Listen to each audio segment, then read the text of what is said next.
খাজা মঈনুদ্দিন চিশতি সানজিরি আজমির রাহমাতুল্লাহ আলাইহি ওনার বাড়িটা ছিল সেই ইয়ামেন দেশে।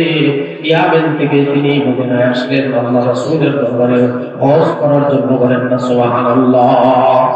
হজ করতে আসার পরে আল্লাহ রাসূল সাল্লাল্লাহু আলাইহি সাল্লাম ওই খাজা মঈনুদ্দিন চিশতি সানজিরি আজমির রাহমাতুল্লাহ আলাইহি ডাক দিয়ে বললেন, ও মঈনুদ্দিন, তুমি আমি রাসূলের দ্বীন প্রচার করার জন্য, ইসলাম প্রচার করার জন্য তুমি আর এই জায়গায় থাকা যাবে না, তোমাকে ভারতবর্ষে চলে যেতে হবে। বলেন না সুবহানাল্লাহ।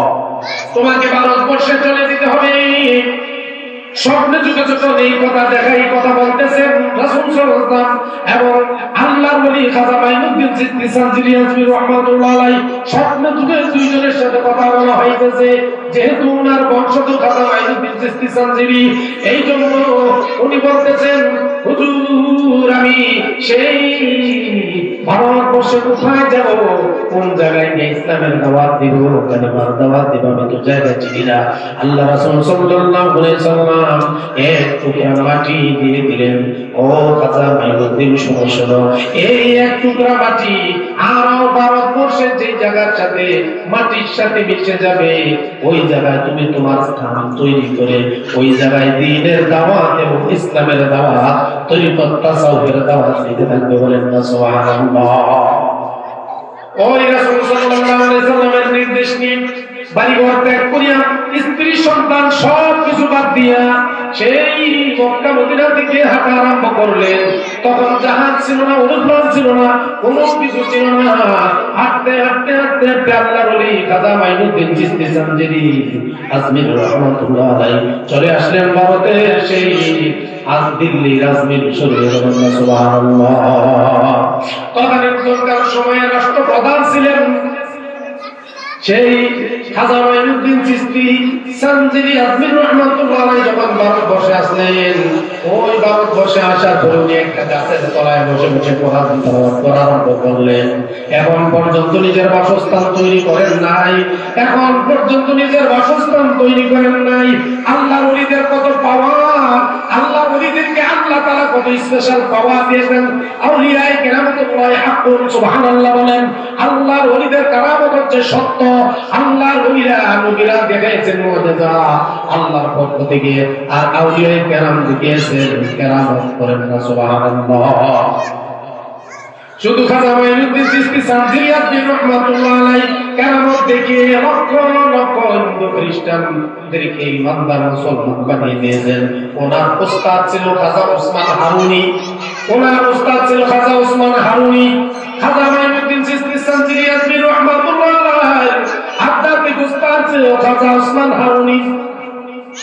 খাজা ওসমান হারুনি একদিন শীতের বেলা সন্ধ্যার সময় পানি গরম করার জন্য, আগুন আনার জন্য বের হলেন।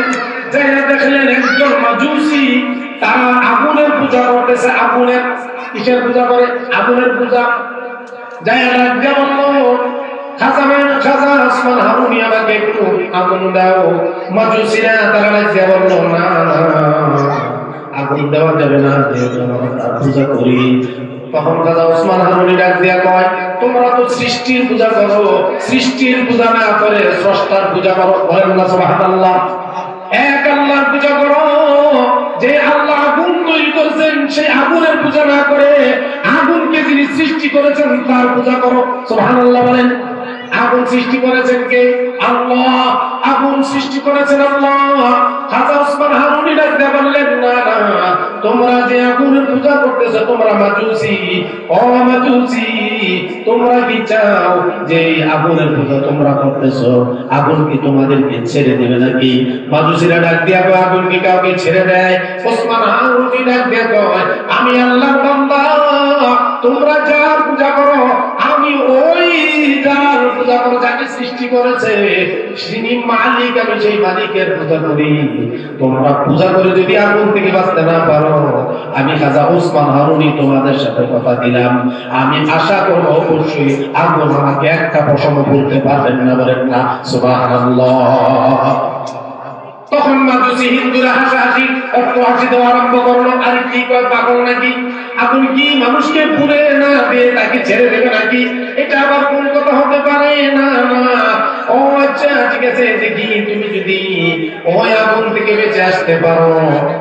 অবশ্যই বুঝতে পারবো তোমার আল্লাহ সঠিক আছে।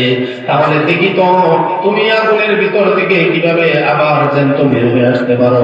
খাজা ওসমান হারুনি লিখতে বললেন, তাহলে আমাকে কিছুক্ষণ সময় দাও, আমাকে 1 লোটা পানি দাও, 1 লোটা পানি দিয়ে আমি ওযু করবো, ওযু করে আমি 2 রাকাত নামাজ করবো, নামাজ পড়ার পরে আমি আগুনের ভিতরে প্রবেশ করবো, প্রবেশ করার পরে কিছুক্ষণ পর আমি বের হয়ে যাবো। বলেন না সুবহানাল্লাহ। ওই কাফেররা, ওই মুসলিমরা, হিন্দুরা চাচি করতে লাগলো, অর্থ আছে দিতে লাগলো, আরে পাগল হয়ে গেছে, এই মুরব্বি পাগল হয়ে গেছে, আগুন নাকি তাকে ছেড়ে দিবে। ঠিক আছে, তুমি ধরো 1 লোটা পানি তোমাকে দেওয়া হলো।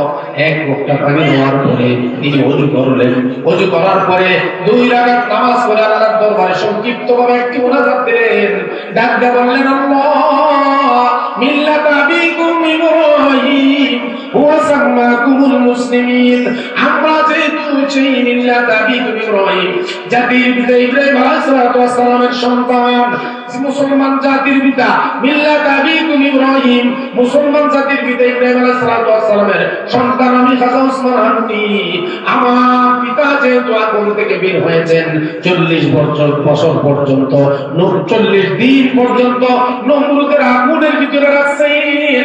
আমার পিতা ইব্রাহিম আলাইহিস সালামকে যদি সত্য আপনার আল্লাহ, ওই আল্লাহ এখন বেঁচে থাকেন গো, আপনি যদি সেই ইব্রাহিম আলাইহিস সালামের আল্লাহ হতে পারেন, আপনি যদি আমি খাজা ওসমান হারুনির আল্লাহ হতে পারেন, যে ইব্রাহিম আলাইহিস সালাম আমার পিতাকে আগুন থেকে বাঁচিয়ে দিতে পারছেন, অবশ্যই আপনিও আজকের এই কাফের মুশরিক বেঈমান হিন্দুদের তাদের সাথে চ্যালেঞ্জ করেছে, আপনি আল্লাহর উপর ভরসা করে অবশ্যই আপনিও আমাকে আগুন থেকে মুক্ত করে ওই অমুসলিমদের কাছে আপনার শ্রেষ্ঠত্ব ঘোষণা করবেন। বলেন না সুবহানাল্লাহ।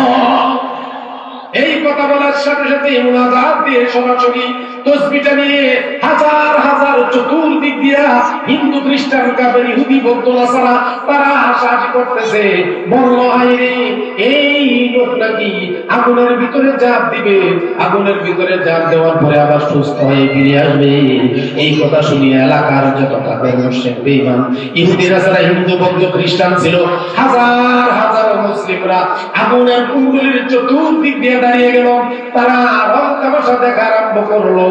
আল্লাহর ওলিদের এই কারামত, আল্লাহর ওলিদের এই মুআজিজা, আল্লাহর ওলিদের আল্লাহর পক্ষ থেকে দেওয়া আউলিয়ায়ে কেরামাতুল্লাহি হাক্কুন, আল্লাহর ওলিদের কারামত হলো সত্য, এটা দেখার জন্য হাজার হাজার মানুষ চতুর্দিক দিয়ে যখন দাঁড়িয়ে রইলেন, ওই খাজা ওসমান হারুনি কি করলেন, হাতের মধ্যে তাসবিহ সরাইটা নিয়ে সুন্দরভাবে আল্লাহর নামের জিকির করতে করতে করতে করতে করতে করতে একবারে আগুনের কুণ্ডলীর ভিতরে দাউ দাউ করে আগুন জ্বলতেছে, সে আগুনের কুণ্ডলীর ভিতরে ঢুকে গেলেন। বলেন না সুবহানাল্লাহ।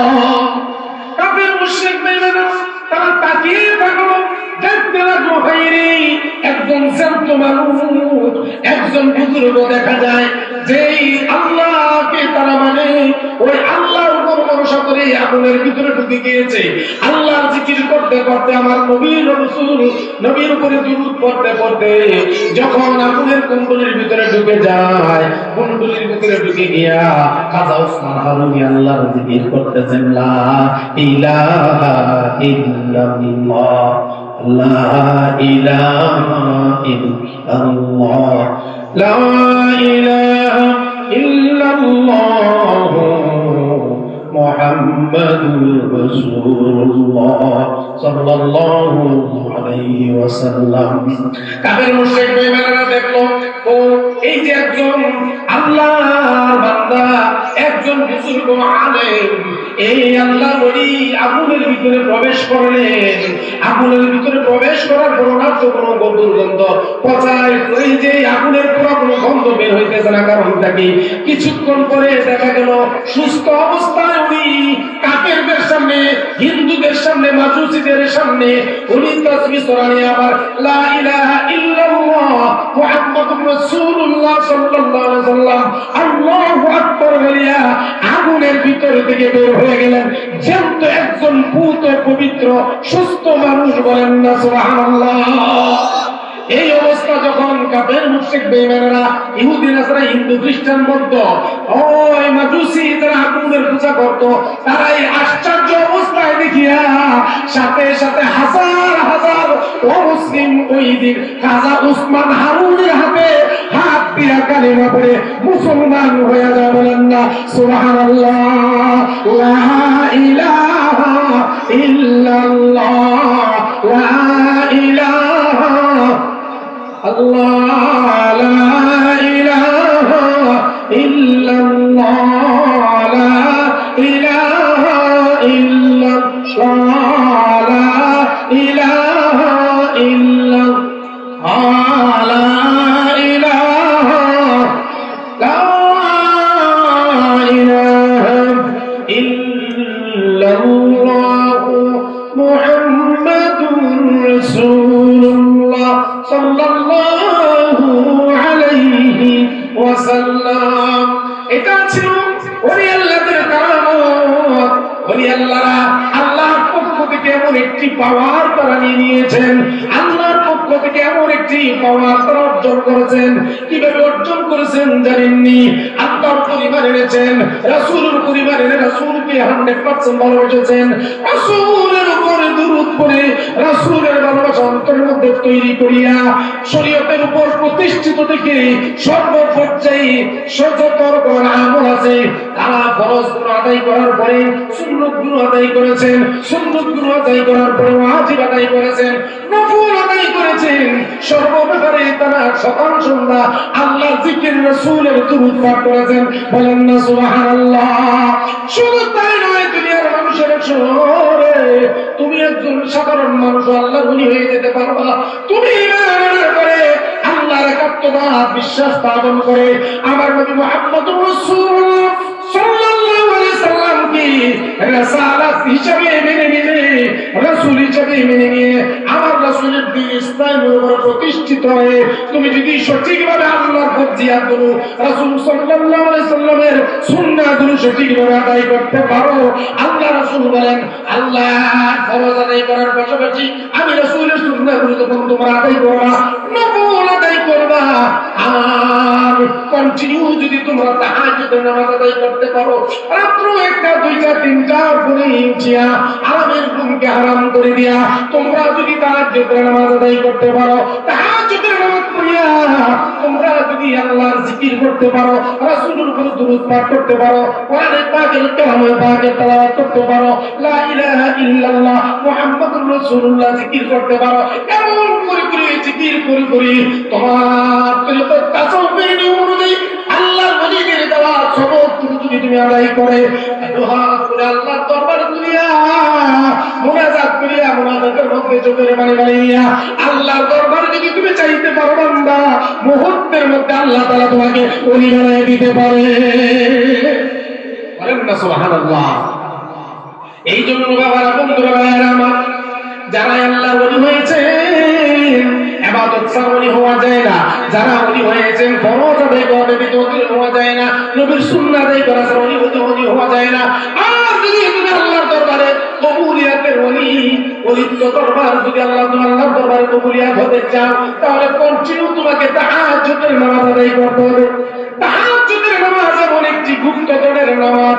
তাহাজ্জুদের নামাজ পড়িয়া সাধারণ মানুষ যদি কন্টিনিউ আল্লাহর দরবারে তার যা কিছু প্রয়োজন তাহা যদি আল্লাহর কাছে চায়, আল্লাহ বলেন দুনিয়ার মানুষেরা তোমরা সহ কারোর কাছে যাওয়া দরকার নাই, কারোর কাছে যাওয়া দরকার নাই, কারোর কাছে বলা দরকার নাই, আমার নবীর উসিলা দিয়া আমার নবীকে আমার সাথে রাইখা তোমরা যদি আমি আল্লাহর কাছে চাইতে পারো, রে তাহাজ্জুদের নামাজে তো হাত তুলিয়া কান্নাকাটি করতে পারো, চোখের পানি বানাইতে পারো, আমি আল্লাহ পাক রব্বুল আলামিন ওই রাতের অন্ধকারে রাত্রে 11টা 1টা পরে আমি প্রথম আকাশে চলে আসি। কত রাত পর্যন্ত আমি প্রথম আকাশে থাকি। প্রথম আকাশে থাকিয়া পৃথিবীর যত মানুষ আছে সকল মানুষকে ডেকে ডেকে বলি, হ্যাঁ তোমাদের কার কি প্রয়োজন আছে? টাকার প্রয়োজন থাকলে চাইতে পারো, অসুস্থতা থাকলে সুস্থতার জন্য চাইতে পারো, তোমার যত অভাব আছে অভাব অনটনের জন্য তুমি আমি আল্লাহর কাছে চাইতে পারো, তোমার শিক্ষাগত যোগ্যতার জন্য তুমি চাইতে পারো, তোমার যত রকমের চাকরি দরকার, ব্যবসা দরকার, ইনকামের দরকার, যা কিছু দরকার তোমরা যদি আমি আল্লাহর দরবারে তাহাজ্জুদের নামাজ পড়িয়া আজ দুনিয়া আর বলতে পারো রব্বানা ظلمنا أنفسنا وإن لم تغفر لنا وترحمنا لنكونن من الخاسرين আল্লাহ বলেন তাহাজ্জুদের নামাজের সময় তোমরা যখন আমি আল্লাহর দরবারে হাত তুলে দোয়া করবা, আমি আল্লাহকে ডাকবা, সিজদা দিবা, জিকির করবা, চোখের পানি তোমার চোখ থেকে বের হয়ে তোমার গাড়ির গোড়া আসার আগে আগে রে আমি আল্লাহ তাআলা তোমার জীবনের গুনাহগুলো মাফ করে দেই। শুধু তাই নয় তোমার জীবনের গুনাহগুলো মাফ করে দিয়া আমি আল্লাহ তাআলা তোমার যত চাওয়া পাওয়া আছে সব কিছু আমি আল্লাহ কবুল করে নেই। বলেন না সুবহানাল্লাহ। দুনিয়ার মানুষেরা আমরা চাইতে পারি না যেমন ভাবে আল্লাহ ওলিরা আল্লাহর কাছ থেকে চেয়ে নিয়েছেন। তারা কোনোদিন আরাম করেন নাই, তারা কোনোদিন ভালো খাবার খান নাই। আল্লাহর ওলি যারা হয়েছেন রে তারা কোনোদিন চাহিদা অনুযায়ী খান নাই, পেট ভরে খান নাই। যেটা বেশি মন চাইতো ওই জিনিসটা তারা খাইতেন না। তারা নিজের অন্তরকে সবসময় কন্ট্রোলে রাখতেন একমাত্র আল্লাহ এবং তার রাসূলকে খুশি করার জন্য। তারা যার করোনায় যা কিছু প্রয়োজন তাই করতেন, নিজের জীবনের দিকেও তাকাইতেন না। আল্লাহ রাসূলকে খুশি করার জন্য, আল্লাহকে রাজি করার জন্য যা দরকার আল্লাহর ওলিরা তা করে আল্লাহর ওলিরা আল্লাহ রাসূলকে কবুল করে নিয়েছেন। বলেন না সুবহানাল্লাহ। এভাবেই তারা আল্লাহ এবং তার রাসূলকে নিকটে নিয়েছেন। যেমনই ভাবে আল্লাহর ওলিরা যেমনই ভাবে আল্লাহর কাছে চাইলে আল্লাহ কোনো কিছু ফিরাইয়া দেন না। কেন ফিরাইয়া দেন না? কারণ আল্লাহকে এমন ভাবে তারা কবুল করেছেন যার কারণে আল্লাহ বলেন আল্লাহুল মাওলা ওয়ালাহুল আল্লাহুল মাওলা ওয়ালাহুল কুল। কারণ হলো আমি আল্লাহ যার জন্য হয়ে যাব রে আর সারা পৃথিবী তার জন্য আমি আল্লাহ করে দিব। সুবহানাল্লাহ।